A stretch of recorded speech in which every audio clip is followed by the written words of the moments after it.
जिस दिन इस व्रत के लिए करे, कथा के लिए करे, पूरे दिन जो निराहार रहना चाहिए, कुछ भी नहीं खाना चाहिए। शाम के समय पक्षवासन पर बैठ करके गणेश गौरी कलश का पूजन करना चाहिए।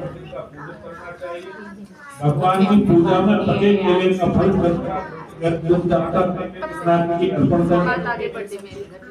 खट्टा लगाना चाहिए।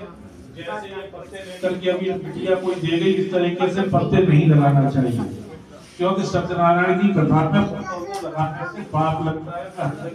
इस बात को बताता हूँ। वैसे आप लगाना चाहें तो लगा लेना, स्वतंत्र, मेरा काम तो केवल बताने का है। इसमें ये बताया गया है कि केले का खंभा लगाना चाहिए। केले के खंभे से मतलब होता है कि छोटा सा पौधा हो, गमले में रखा हुआ हो, उसके लिए लेकर के आ जाओ।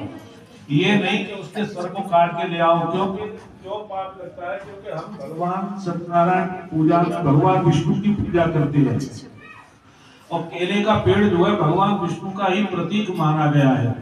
अब ये कहाँ तक उचित है कि जिसकी हम पूजा कर रहे हैं उसके सर को काट के पहले ही ले आए? जैसे अभी आप सत्यनारायण की कथा कर रहे हैं, आपने निमंत्रण दिया कि हमारे घर कथा सुनने आओ भैया, अब गेट पर खड़े हो जाओ और फिर मार दो। पहले पूजा कर रहे उसके सर को काट के पहले ही ले आए?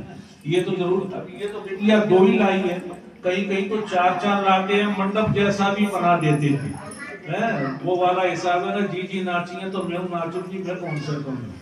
तो पत्ते नहीं लगाना, और लगाना चाहो तो आप स्वतंत्र है, आप लगाते रहिए। आम के पत्ते का तोड़ बांधना चाहिए, और जब कथा का विश्राम हो जाए तब भगवान के आगे रात्रि में जागरण करना चाहिए।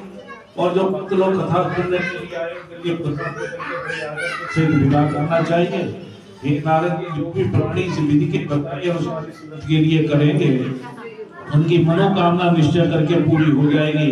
कलयुग में इससे छोटा और कोई दूसरा उपाय भी नहीं है। इस प्रकार से इस व्रत का महत्व भगवान ने नारद जी के लिए, सूत जी ने 88,000 ऋषियों के लिए बताया। सत्यनारायण भगवान की जय।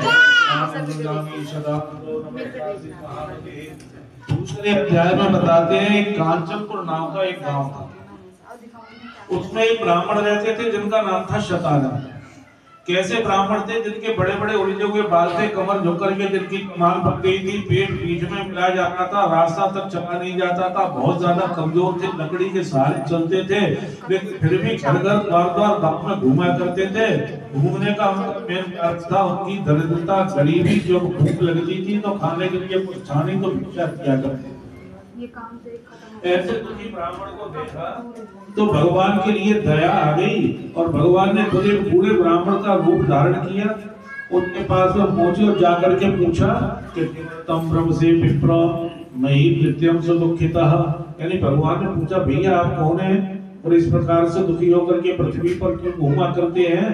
तो शतानंद कहने लगे, महाराज मैं जाति से तो ब्राह्मण हूँ, और रहा घूमने का कारण तो वो मेरी दरिद्रता है, वो मेरी गरीबी है। पेट भरने के लिए मेरे लिए घर घर द्वार द्वार भिक्षा मांगना पड़ता है।